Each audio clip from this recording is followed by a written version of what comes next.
Hello everyone, I'm joined now by Seeker to talk about OWCS, some patch changes, some bracket changes, lots of changes.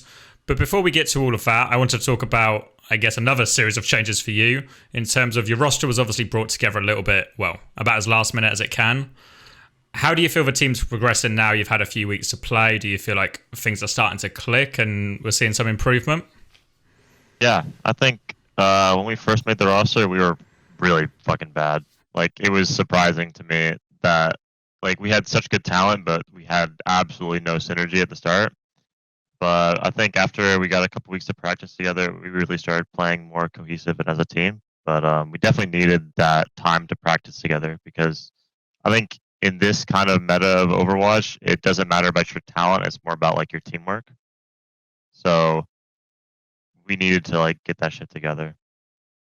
And has it sort of normally it's quite often teams you either have like a sort of main fight plan or a shot caller, or has that sort of emerged as you've been figuring things out? Actually, that was actually the big issue is that we had too many cooks in the kitchen, and everybody wanted to plan, and we were not on the same page of anything. Like Mirror talks a lot, Liar talks a lot, I talk a lot. We had Top Dragon playing, he talked a lot. So we had like four people wanting to play the game differently, and nobody did everything like each other wanted to do. Like we didn't have anybody following each other, so we kind of had to learn as we went on that we just need to someone just has to shut up and listen. Like eventually, we have to do something together. So I think the more we played on, like some people started talking a little bit less, some people started listening more, and we kind of fell into a little bit of a thing where we kind of listened to Liar and Mirror's general plans, and then if me or someone else wants to do something, we can talk about it and listen to each other. But at the start, it was really really hectic. Was it much of a problem as well in terms of working with, say, Top Dragon and MCD? How was their English level and how easy is it to work them into this as well? Top Dragon actually speaks pretty much perfect English. It was really surprising, honestly. He's like yeah, he could be I think on any NA team. He would have probably the best English out of all the Koreans that you can import. MCD's English is good, but it's gotten a little bit worse since I played with him on Boston. Like spending that time in Korea, I probably didn't really work on his English, but his English is serviceable. You know, it's not like as bad as some players on other teams right now, but his English is it's good enough to play with the mixed roster. Or if anything, if you've got too many people talking, it might help that someone's Yeah, yeah. not chipping in too much.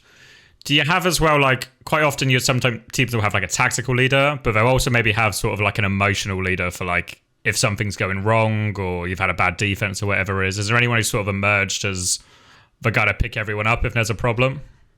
I think Liar does a good job of that. If he's not upset, he normally is a pretty goofy guy, so he kind of helps us unwind sometimes. I think everybody does a good job of that. Like Zero Mirror, MC don't really talk that much, but yeah, I think we all know when to kind of take things less seriously. But we've had times where against that first Citrus match we had where we were really new and it was really chaotic. We kind of were just super high tension the whole match and felt like we made it so much harder on ourselves than it needed to be, and we kind of needed someone like that to step up. But I think as we played more, we kind of realized that just calm down, take it chill, and let's get our our good vibes back up. Do you think that was the main thing that ultimately went wrong then in that Citrus match more than anything, I guess, like in terms of like comps or how you were playing?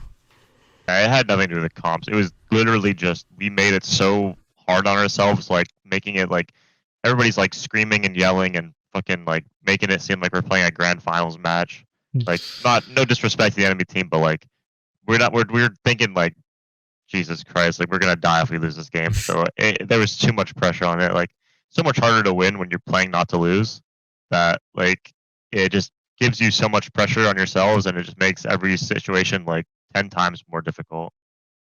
And then I guess obviously as you start to then drop a couple of maps as well, it then just builds and builds and builds and gets almost worse as it goes on rather than better. You lose the first map, you don't care, it's Koth, whatever. But the Esperanza was kind of on me. I'm not gonna lie, I kind of felt like I was the reason we lost that map, and it. You can brush it off, but when it goes into a map 5, and you're like, oh, we wouldn't even be on this map if we just fucking won the last map and focused up. It kind of gets annoying. Once you get to that map 5, almost anything can happen, right? Either way. Yeah, exactly. So then you get the rematch. You also have to deal with a patch change in between this rematch. So how was adjusting to the patch? Was probably like 3 or 4 days practice you had sort of on the Malga buffs? Yeah, I think by then everybody was already playing Maga and like kind of like experimenting with it. Like we were playing a lot of Reaper's Sombra, and we were actually pretty good at the comp. Like we had some good success on the Reaper Sombra while other teams were experimenting with Sim. Uh, and we kind of realized that like we watched the Korea matches where like these guys are just playing Sim Sojourn, and we knew they were gonna play Orisa Citrus, so we kind of just played Oh, Sim perfect Sojourn then. the whole game, and they couldn't do anything. I feel bad, but because like they if it was on a different patch, they probably would have done better. But that's just the luck of the draw. Well, yeah, because then actually the next half of groups is actually smooth sailing, Yeah, and yeah. you're straight through. You get yourself into the top 8, and then you're obviously planning out for your big game against Toronto, and then you get hit with another patch change yesterday at time of recording, so like 2 days before it. So how does the team deal with? All right, it's changed again. What do we do now? Bro, we were like, thank fucking God, bro, because we don't have it. Like, we don't have a like. I'm the Sojourn player, but I'm also the better Symmetra player out of the players on our team. Because like Zero and Top Dragon don't have a lot of experience on Symmetra, so we're like, well, what are we gonna do? Like, they don't want to. They like we experimented. Like, okay, we're gonna if we put me on Symmetra, it's fine, but we don't have like a strong Sojourn player anymore, so we're putting like Zero on Sojourn. But then it's like, what's the point of taking me off Sojourn if you can just learn Symmetra? But it was just such a fucking hassle that we're just like, you know what? Fuck it, bro. Tomorrow we'll wake up, everything will be okay. And we woke up and the patch was changed. So I guess it was a gift from God or something. Well, yeah, I think especially with Symmetra, it's not really like a quick learn hero. Like maybe No, she something takes like a lot of like fucking Reaper's, like you training. could a bit more plug and play. But yeah, Symmetra one of the So trickier ones. yeah, especially when there's like a lot of good Symmetra players right now that probably just have more experience over him. So he was folding his balls hamburger instead of hot dog. Like we were just getting these fucking flat walls when it should be the other way around. But it's fine. You know, he's fine with not playing sim. He doesn't mind. So obviously, I guess then the patches sort of end up being a bit of a buff for you rather than anything else. But how do you feel generally? Because obviously this time luck is on your side, I guess, and the patch works out in your favor. But obviously, it could have gone the other way as well. So it was like an element of chaos. So how do you feel about this sort of frequency of patch change? I mean, if I was on the other end of it, I'd be fucking pissed because like, what the hell, man? If this was Overwatch League, this would not be a problem because we'd have like OPR and stuff like that. But since it's Face It and there's no OPR, like you kind of don't have that, and you kind of just have to expect the unexpected. So, I mean, I sympathize for the people that were stronger on this patch, and I feel like I'd be upset too. But now that I'm kind of understanding that this is how it's gonna go, I kind of have like I've kind of like lowered my expectations, and Mm. I'm like, all right, so if we're good in this meta, make sure we're also like prepared to play other stuff because this could not be the meta the whole time. But I think that means that if you're good at a certain comp, you kind of need to make sure you can like iron out your other weaknesses and make sure that you should be flexible enough to play other things. And if you're really that good at the comp, just fucking force it and see what happens. Yeah, well, I think even if you're like you've been playing a load of Malga and you feel really good at it, it's probably also not impossible. Now, even now, Malga is still quite a reasonable pick, and if you're Yeah, good enough at yeah, it, you maybe need to learn how to play things other than the mirror, but there's still like a chance that you can make the comp work. yeah. Do you think then, when we looked at the bracket itself, you obviously get probably the matchup that nobody wanted in terms of opening game against Toronto Defiant, who I think for most people are probably the favourite coming into this tournament. How do you feel going into that game then? And do you think, if anything, maybe even like the chaos of the patch changes actually maybe helps the underdog team? I think last patch was more favorable for us because it's a more of a toss-up meta. There's not a lot of individual skill. It kind of comes down to ults and like how you play the macro of the game because it really levels the playing field when it's like some shitty ass goats comp where there's just fucking people throwing ults at each other and whoever got the better ult at the time wins the fight. So I don't know what like the meta is going to be right now, but I'm still confident going into the match because I think I'd rather play against a better team. I'm kind of less scared playing against a better team than I am playing against like a worse team, just because I feel more confident playing against these guys because I've played against these guys before and I've played with them, so I kind of know what to expect. But I think like some of the dark horse teams in the tournament, like I'd feel less confident playing into because I haven't really played against them enough to really understand. Because obviously the bracket also changed at the start of the week as well. So you found yourselves, I guess technically with the easier side of a bracket is how most people are looking at it in terms of the students of the game, and M80 went to the other side. Are they on the other side? I thought they were still on our side. I actually don't know. I'm not gonna No. lie, I don't know. Well, this is I was gonna play. no, yeah, you're on the Timeless and Pirates in Pajamas side. Oh, okay, nice. I mean, at the start we were on the same side as M80, so it was like even if Yeah. we beat Toronto, we'd have to play M80 next, which I don't mind. I like to play against M80. I think they're also a fun team to play against, and they're a beatable team. I think most of these top juggernaut teams are pretty beatable. I'm not saying that we're like better than them, but I'm just saying that it's like they're a team that people know that they can win against, and they kind of like aren't threatening to other teams.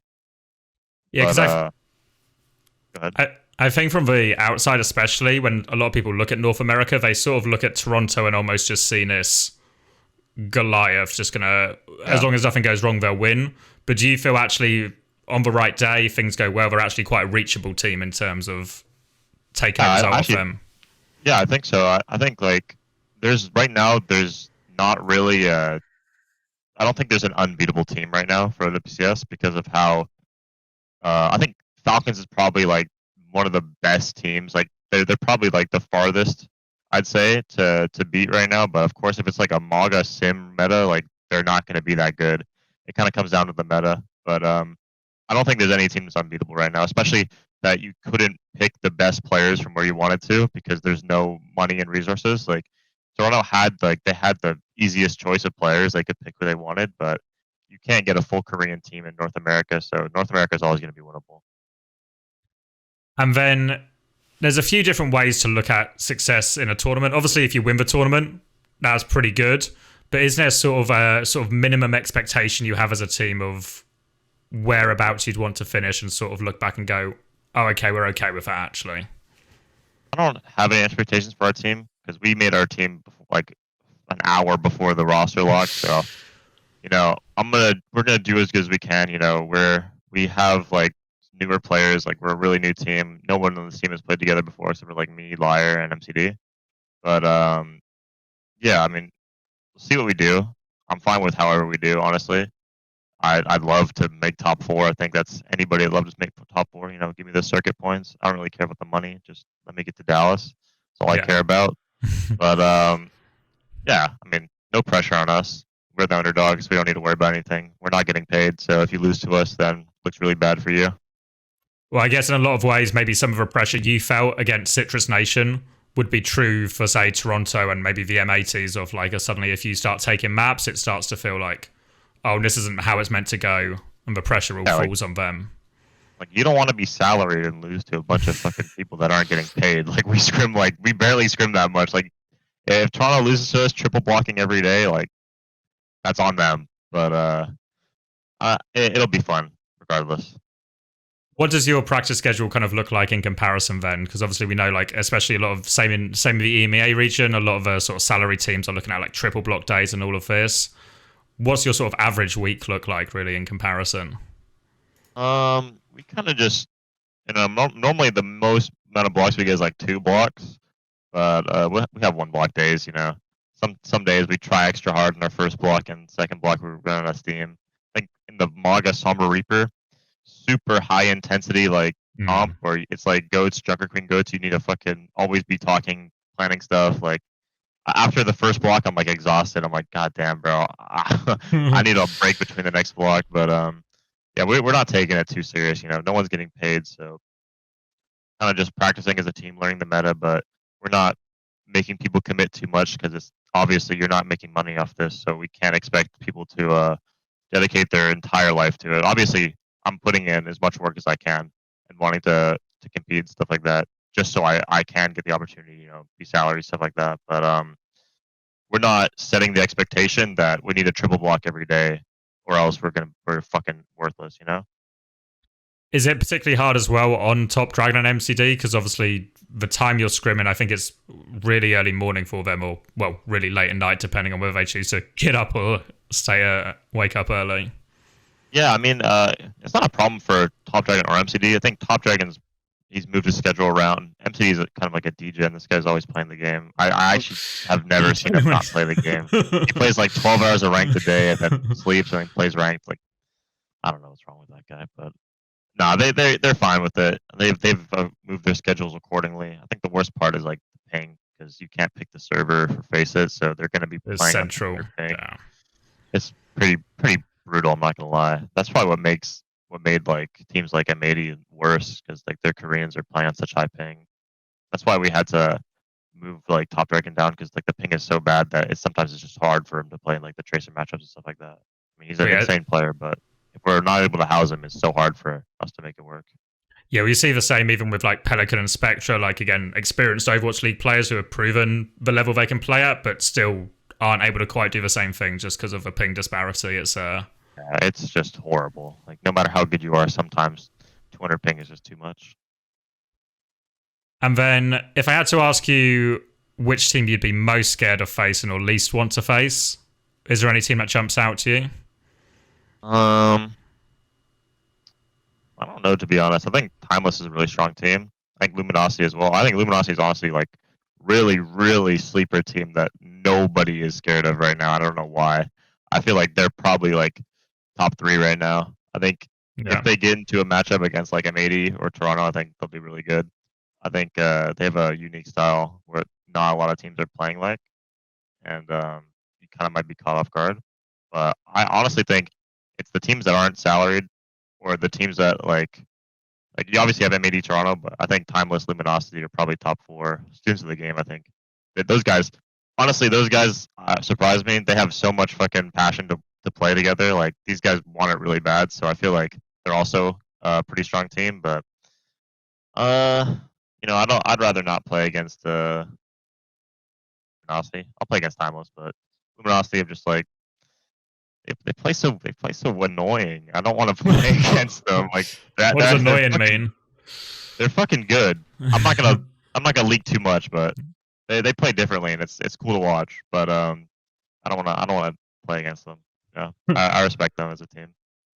And then I guess if I ask you for excluding your own team, the favourite for the tournament, who you think would win it, is Toronto the obvious answer still? Even yeah, I think if Toronto doesn't win, they'll be disappointed with themselves. They have worked the hardest out of every team in this. I mean, as I know, obviously I don't know how the other teams are practicing, but from the outside perspective, I think Toronto's putting in the most work, and they have like the most reason. They're all living together. They're the only team in NA that's living together right now. Yeah. Then they're also the only team in NA that has like as much resources. Like M80 is not putting that much resources in, and neither is like Luminosity. I mean, Luminosity actually they're all together for collegiate, but like Toronto should be the favorite. You know, RuPaul Sugar Free Vega. They won Flash Ops. RuPaul Ham and Merritt won Overwatch League. You know, these guys are winners. You know, so they better win the tournament. If they don't win, I don't know what to say, but yeah, Toronto should be the favorite.